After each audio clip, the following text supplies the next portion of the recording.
যৌতুক চাইতো, খালি মারধর করতো। সে আরেকটা বিয়ে করে ফেলছে, আমার জানায় গোপনে, আমার ডিভোর্সও দেয় নাই। মূলত বাদী আমার ফেসবুক দেখে আসে।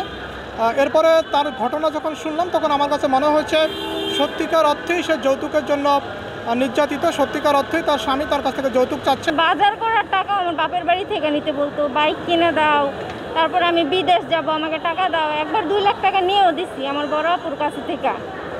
পরে আবার ওই টাকা দিয়েও বিদেশও যায় না, টাকা খরচ করে ফেলছে, পরে আবার টাকা যেতেছে।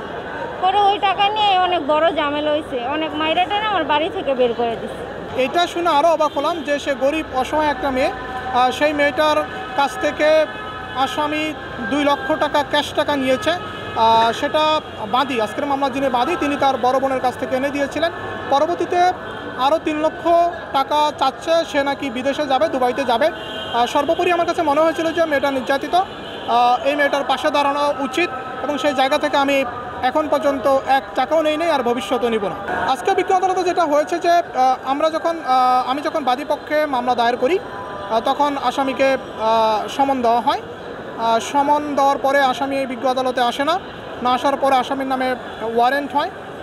আসামির নামে ওয়ারেন্ট হলে আসামি স্বেচ্ছায় আত্মসমর্পণ করে জামিন নিয়েছেন, এবং আজকে ছিল জামিন নেওয়ার পরে প্রথম তারিখ, ধার্য তারিখ।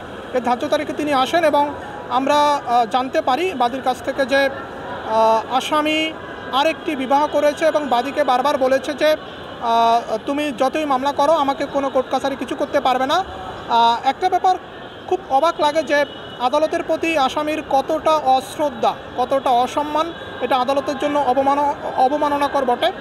কারণ হচ্ছে সে যৌতুক মামলা দায়েরের পরে ঘরে একটা স্ত্রী রেখে তাকে তালাক না দিয়ে সে আরেকটি বিবাহ করেছে এবং বুক ফুলিয়ে বলে বেড়াচ্ছে যে কোর্ট কাছারি কিচ্ছু করতে পারবে না। সর্বোপরি বিজ্ঞ আদালতের কাছে মনে হয়েছে যে আসামিকে জেলে প্রেরণ করা দরকার।